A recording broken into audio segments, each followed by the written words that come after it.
నమస్తే రమగారు. నమస్తే జయ. రమగారు, శుక్రవారం అండ్ మంగళవారం ఈ 2 రోజులు కూడా కొన్ని పనులు చెయ్యకూడదు అని చెప్తూ ఉంటారు. సహజంగా ఇంట్లో పెద్దవాళ్ళు ఎవరున్నా కూడా చేయకూడని పనులు చేస్తుంటే ఈ రోజు ఎందుకు చేస్తున్నావు అంటారు. అసలు చేయకూడని పనులేంటి, దాని వెనుకాల ఉన్న అంతరార్థాలు అవి ఖచ్చితంగా మనకు తెలియదు జయ. ఇవేంటంటే ప్రాంతాల వారీగా ఇలా చెప్పుకుంటూ ఉంటాం. కొన్ని చోట్ల మంగళవారాలు ఏ పని మొదలు పెట్టకూడదు అంటారు. మంగళవారం భౌమవారం అని, ఆయన ఏదో కోపిష్టివాడని వాళ్ళ మొదలెడితే పనులు ఏదో చెప్తారు. మంగళవారాన్ని జయవారం అనే లెక్క కూడా ఉంటుంది. మేము మంగళవారం జయవారం అనుకుంటాం. నాకు అసలు మంగళవారం సెంటిమెంట్ ఏం ఉండదు. మంగళవారం పనులు మొదలు పెట్టుకుంటాను. మా నాయన మనేవారు మంగళవారం అంటే జయవారం పనికి వస్తుందని. కొందరికి సిద్ధాంతం ఉండదు, కొందరికి సిద్ధాంతం ఉంటుంది. కొన్ని ఊళ్ళల్లో గురువారం కూడా చెయ్యరు. సాధారణంగా ప్రజలు చెయ్యకూడదు అనుకునే పనులు చెప్తాం. శుక్రవారం పెట్టుకుందాం. మొదట శుక్రవారం నాడు బూజులు దులుపకూడదు. పూజా మందిరాలు అవి శుభ్రం చేసి మన ఇంట్లో ఉన్న చెత్తని దీన్ని బయటికి పంపించేసేయకూడదు. పాత సామాన్లు పాత బట్టలు ఎవరికి ఇవ్వకూడదు. తర్వాత చేతికి గాజులు అవి ఉంటే తీయకూడదు. శుక్రవారం నాడు పసుపు కుంకుమ డబ్బాలు ఖాళీ చేయటం కానీ కింద పడిపోవటం కానీ అవ్వకూడదు. తర్వాత పువ్వులు అవి కూడా పారేయకూడదు. ఇప్పుడు మన గుమ్మాలకి పువ్వులు కట్టాం, గురువారం ఏదో పండగ, శుక్రవారం నాడు తీయకూడదు. అమ్మవారిని ఏదైనా బుధ గురువారాల్లో వినాయకుడిని కానీ అమ్మవారిని కానీ ఏదైనా పూజ చేసుకున్నాము, శుక్రవారం నాడు ఆ పీఠాన్ని కదపకూడదు. తర్వాత ఏమో ఆడపిల్లలు మన ఇంట్లో ఉన్న పిల్లల్ని పుట్టింటి నుంచి అత్తారింటికి పంపకూడదు. శుక్రవారం నాడు పంపకూడదు. ఇది సాధారణంగా చెప్పే విషయం ఏంటంటే లక్ష్మీదేవి శుక్రవారాన్ని ఆశ్రయించుకుని ఉంటుంది. శుక్రవారం లక్ష్మీప్రదమైన రోజు. అందుకని ఆ రోజు తలంటి కూడా పోసుకోకూడదు అంటారు. శుక్రవారం తలస్నానం చేయరు చాలామంది.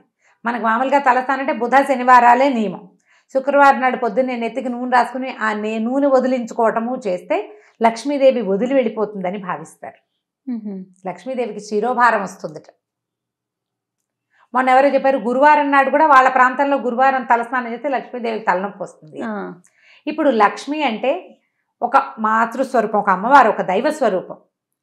ఆమెకి తలనొప్పి ఎందుకు వస్తుంది నేను తలంటి పోసుకుంటే అని అనిపిస్తుంటుంది కదా. ఈ లక్ష్మి అంటే అమ్మవారు స్వరూపంగా భావించకూడదు. లక్ష్మి అంటే అభివృద్ధి, వృద్ధి. దీన్ని పెంచాలే కానీ కడిగేసి తుడిచేసి దులిపేసి చేయకూడదు. బియ్యపు సంచులు ఖాళీ చేసేయటము లాంటివి ఈ సమయంలో ఈ రోజున చేయకూడదు. ఇవాళ చేస్తే ఈ సమస్య వస్తుంది అని. ఆడపిల్లల్ని పంపించరు, అత్తారేళ్ళకి పంపించరు, పుట్టేళ్ళకి పంపించరు. ఒకవేళ ఆ రోజు వెళ్ళాల్సి వస్తే ముందు రోజు పంపించేస్తారు, లేదా మర్నాడు పొద్దున పెట్టుకుంటారు. కానీ శుక్రవారం నాడు వెళ్ళొద్దు అంటారు. అలా వెళ్ళిపోతే వాళ్ళ వెనకాల ఈ ఇంటి తాలూకు అభివృద్ధి నడిచెళ్ళిపోతుందని నమ్మకం. ఇది ఇవాళటిది నిన్నటిది కాదు, కొన్ని వందల సంవత్సరాలుగా మన ప్రాంతాల్లో నమ్ముతున్నవి. ఇలా అయ్యిందా అవలేదంటే ఎవరికి వాళ్ళ ప్రూఫ్ తీసుకోవాలి, అంతే కదా. ఇప్పుడు పోరి మనమే నేనే నమ్మను, నేనేదో బూజులు దులిపాను శుక్రవారం నాడు, మా ఇంట్లో అందరు అన్నారు, ఎవరో ఒకళ్ళిద్దరు అన్నారు, ఆ గాడిద గుడ్డు నేనే నమ్మనని చెప్పాను. ఆ సాయంకాలం ఏ చెవి దుద్దో ఎక్కడో పడిపోయింది. నువ్వేం చేస్తావు? ఖచ్చితంగా నమ్ముతావు, నేను దులిపాను కాబట్టి ఇలా జరిగిందని భావించేస్తావు. లేదా ఇంకొంతమంది ఏంటంటే నువ్వు అన్నీ ఇలాగేంటో నీ వల్లే పోయిందంటారు. నా వల్ల పోలా, నువ్వు చేయటం వల్ల పోయిందంటాం. మళ్ళీ చేసేటప్పుడు ఆ కించగా ఉంటుంది లోపల మనకి.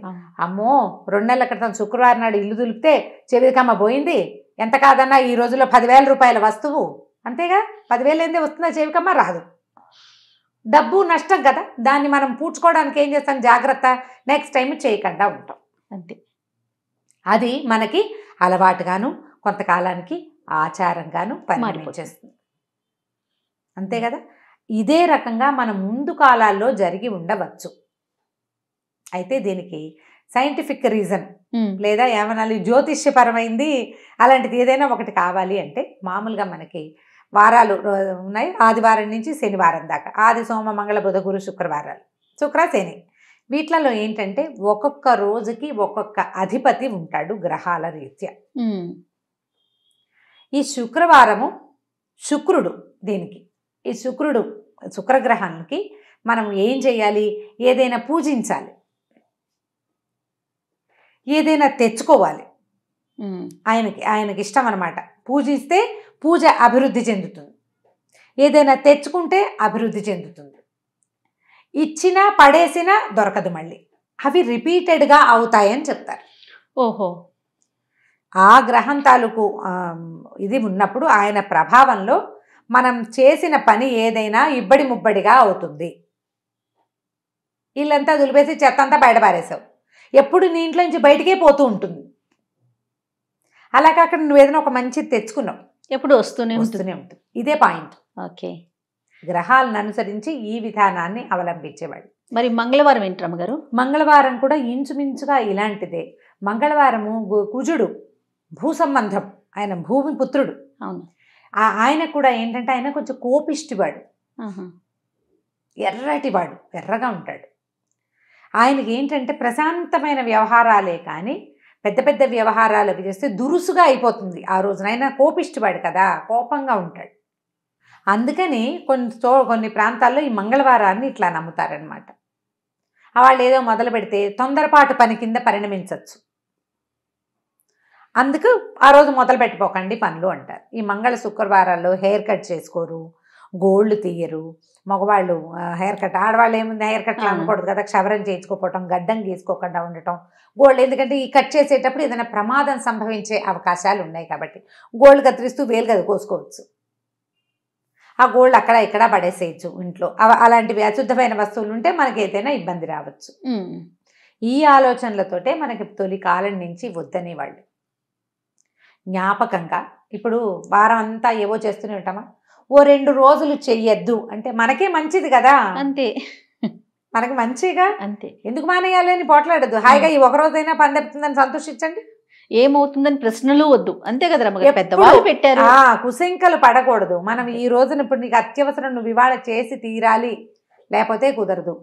నీకు రేపు శుక్రవారం, ఇవాళ చేసి ఆ పని, అది రేపు చేయకూడదు, ఈ రోజే చేసి మిగతా రోజులకు అవకాశం ఉంది కదా, ఉంది కదా. మనం కొన్ని చెయ్యొద్దు అన్నప్పుడు దాని వెంబడి పడకుండా ఉంటే మనకు మంచిది. అంతే. కాదని చేస్తావు, ఏదైనా తేడా వస్తే ఆ ఫలితం ఎవరు అనుభవిస్తారు? మనమే. చెప్పిన వాడు కాదు, చేసిన వాడు అనుభవిస్తాడు. అవును. చేయకుండా ఉంటే సరిపోతుంది. మనం వీటిని ఎందుకు ప్రోత్సహించాలి, ఇలాంటివి ఒక భావం వస్తుంది. అప్పుడు మన అమ్మ మాట మనం వినాలా వద్దా? ఖచ్చితంగా వినాలి కదా రమ్మగారు. కదా, ఇప్పుడు మన అమ్మ మాట మనం వింటే మన మాట మన పిల్లలు వింటారు, తర్వాత వాళ్ళ పిల్లల మాట వాళ్ళు వింటారు. అంతేనా? ఇది కావాలి మనకి.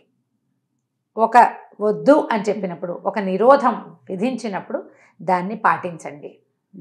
ప్రశ్నలు వద్దు, ప్రయత్నించండి, ప్రయత్నం చేయండి. మనకి దానివల్ల ఏమిటంటే జీవితాలకు ఒక నియమం ఏర్పడుతుంది కదా. ప్రధానమైంది ఈ రోజుల్లో ఇవి చేయకూడదు. ఇప్పుడు ఇంకా ఏం చేయకూడదు, మనం చీపుళ్ళు అలాంటివి కొనుక్కోకూడదు, మన ఇంట్లో పాత చీపురైనా బయట పారేయకూడదు, ఇలాంటివి చెప్తారు. తర్వాత ఎవరికి డబ్బులు ఇవ్వకూడదు, అప్పు ఇవ్వకూడదు. డబ్బులు ఇవ్వకూడదు అంటే కొనుక్కు రాకూడదు అంటే కొనుక్కోవచ్చు, కొనుక్కుని మనం వస్తువు తెచ్చుకోవచ్చు. తర్వాత శుక్రవారం మన ఇంట్లో పనిచేసిన వాళ్ళకి వాళ్ళు శుక్రవారంగా నేను ఇవ్వను అని అనకూడదు, అది తప్పు. మనం పని తీసుకున్నప్పుడు డబ్బు ఇవ్వచ్చు, ఒట్టిగా డబ్బులు ఇవ్వబోకండి. శుక్రవారం నాడు దానం చేయబోకండి. శుక్రవారం నాడు దానం చేయవలసిన విషయాలు కొన్ని ఉంటాయి. పువ్వులు, పళ్ళు దానం ఇవ్వచ్చు. పువ్వులు ఎవరికైనా శుక్రవారం నాడు పువ్వులు ఇస్తే మంచిది. ఓకే. మన ఇంటికి ఒక ముత్తైదు వస్తే ఆమెకు బొట్టు పెట్టి, వాళ్ళు శుక్రవారంగా తాంబూలం ఇవ్వకూడదేమో అని అనుకోవద్దు. బొట్టు పెట్టి తాంబూలం వస్తే లక్ష్మీదేవికి బొట్టు పెట్టి తాంబూలం ఇచ్చినట్టు. ఆ రోజున మన ఇంటికి వచ్చిన అతిథి అభ్యాగతులు లక్ష్మీ అంశగా భావించాలి. వాళ్ళకి చెయ్యొచ్చు, వాళ్ళకేం తప్పలేదు. ఉచితార్థం ఇవ్వద్దు. అనవసరమైన ఖర్చులు మానేయటానికి మంగళ శుక్రవారాలు 2 రోజులు ఖర్చు చేసినట్టున్నారు, అంతే. పెద్దవాళ్ళు అలా పెట్టారు అంతే. ఇప్పుడు ఒక వస్తువు అర్జెంటుగా కావాలి, ఈ పూటకి మానేస్తే ఈ ఖర్చు ఈ రోజుకి మాంతావు, రేపటికి దాని అవసరం కూడా రాకపోవచ్చు. ఆలోచించండి, చాలా సార్లు అట్లా అవుతుంది. అవును రమ్మగారు కదా. అవునవును. ఇది ఆలోచించి చేయండి తప్పకుండా. పైగా హెయిర్ కట్ వద్దంటే మంగళకి ఆ వారంలో ఒక రోజు సెలవు, హాయిగా. మంగళ శుక్రవారాలు చేయకూడదు, ఆ 2 రోజులు అతను రెస్ట్ తీసుకుంటాడు. ఇప్పటికీ మనం అదే చూస్తాం కదా, పార్లర్స్ కానీ అన్ని చోట్ల కూడా మంగళవారం సెలవు తీసుకుంటారు కదా. మంగళవారాలు సెలవు. శుక్రవారం నియమం ఉంటే అది కూడా మంచిదే, వాళ్ళకి సెలవు కావాలి కదా. ఇలా ఆలోచించండి. ఏదైనా ఒక పాత పద్ధతి బాగా జస్టిఫికేషన్ మనం చెప్పుకోలేకపోతాం, వద్దన్నారు మానేస్తే సరిపోతుంది. వీటిని మూఢనమ్మకాల కింద పరిగణించకూడదు అనిపిస్తుంది నాకైతే కదా రమ్మగారు. మూఢనమ్మకానికి ఏముంది అందులో, చేస్తే చెయ్యి లేకపోతే లేదు, అది నీ పళ్ళు రాస్తే నీకే క్రాష్. ఇవన్నీ మూఢనమ్మకాలు ఇలాంటివి వద్దు, అనవసరం. ఇంకా అట్లా వెళ్ళిపోవాలి అంతే మనం. రైట్ రమ్మగారు, థ్యాంక్ యూ. నమస్తే. నమస్తే.